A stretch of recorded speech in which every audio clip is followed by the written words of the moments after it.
In this morning's Flu Watch, new information about the H1N1 vaccine and how many Americans will end up getting it. A brand new CBS News poll shows 51% of people are not likely to have themselves vaccinated. And 37% of parents said they're not likely to have their children vaccinated. Meanwhile, the latest numbers from the Centers for Disease Control reveal H1N1 is widespread and could easily get much worse. And it's hitting kids especially hard. CBS News correspondent Mark Strassmann reports. Okay, here you go. Sniff. These kids are among the first to get immunized from H1N1. But as millions still await the vaccine, it's fast becoming a race against time. And we just can't get the vaccine soon enough, in my estimation. More than 100 students at the San Diego Middle School called in sick this week.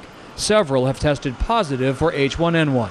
Health workers remain on high alert. We fully expect there will be more hospitalizations and deaths. A newly released study by the CDC shows how serious the pandemic has become. Children and teens account for half the cases. Most had no previous health problems. 25% of those hospitalized wound up needing intensive care. 7% of them died. Behind the numbers are individual life and death struggles. Just take a look at your eyes. Good. At this Oklahoma City hospital, 8-year-old Letitia Howard is fighting for her life. 10-year-old Tony Eslenbaum was unconscious for nearly a month, but is battling back. Doing great, son. I'm very proud of you. But each day there are new faces. Every exam room here has another flu family waiting. We are swamped with patients. We have a volume that has doubled over the last 3 weeks. And hoping that H1N1 doesn't claim another victim. Mark Strassmann, CBS News, Atlanta.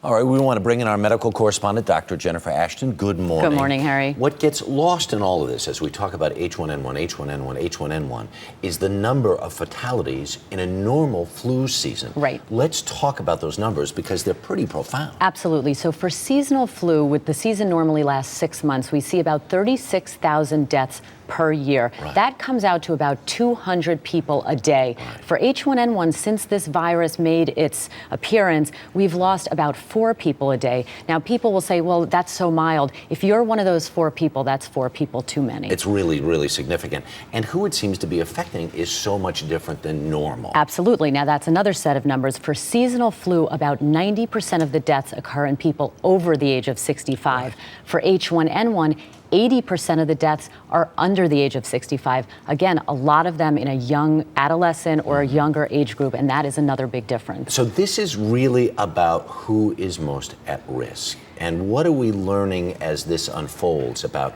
who really is at risk? Well, again, it does seem to strike a younger age group, ages about 5 to 24, and 50% of those children had no underlying medical conditions beforehand. And some of those kids that we saw in Mark's piece, especially obese kids, for instance, and if you have asthma, oh my gosh, these are just giant, giant red flags. Absolutely, and it's important to keep those in mind, Harry, because when people say this is mild, yes, in many cases it is, but we've seen some very significant examples of how it can be serious. And let's talk about this data then about vaccination. What are normal vaccination numbers and normal seasonal flu? So basically, actually, about 35% of the population takes a seasonal flu shot. So we're seeing a little bit higher numbers indicated in our poll of people who are going to take this vaccine. You have about a 1 in 3 chance of getting infected with swine flu. Those are the numbers that we're estimating. A 1 in 1,000 chance of dying from seasonal flu. And in terms of the Guillain-Barré rare adverse effect, 1 in a million after a regular flu vaccine. Right. So all we can keep on doing is accumulating the information and letting people make the most informed choice and making they the can. decision based on numbers and try not to make it based on emotion. There you go. All right, Dr. Ashton, thanks.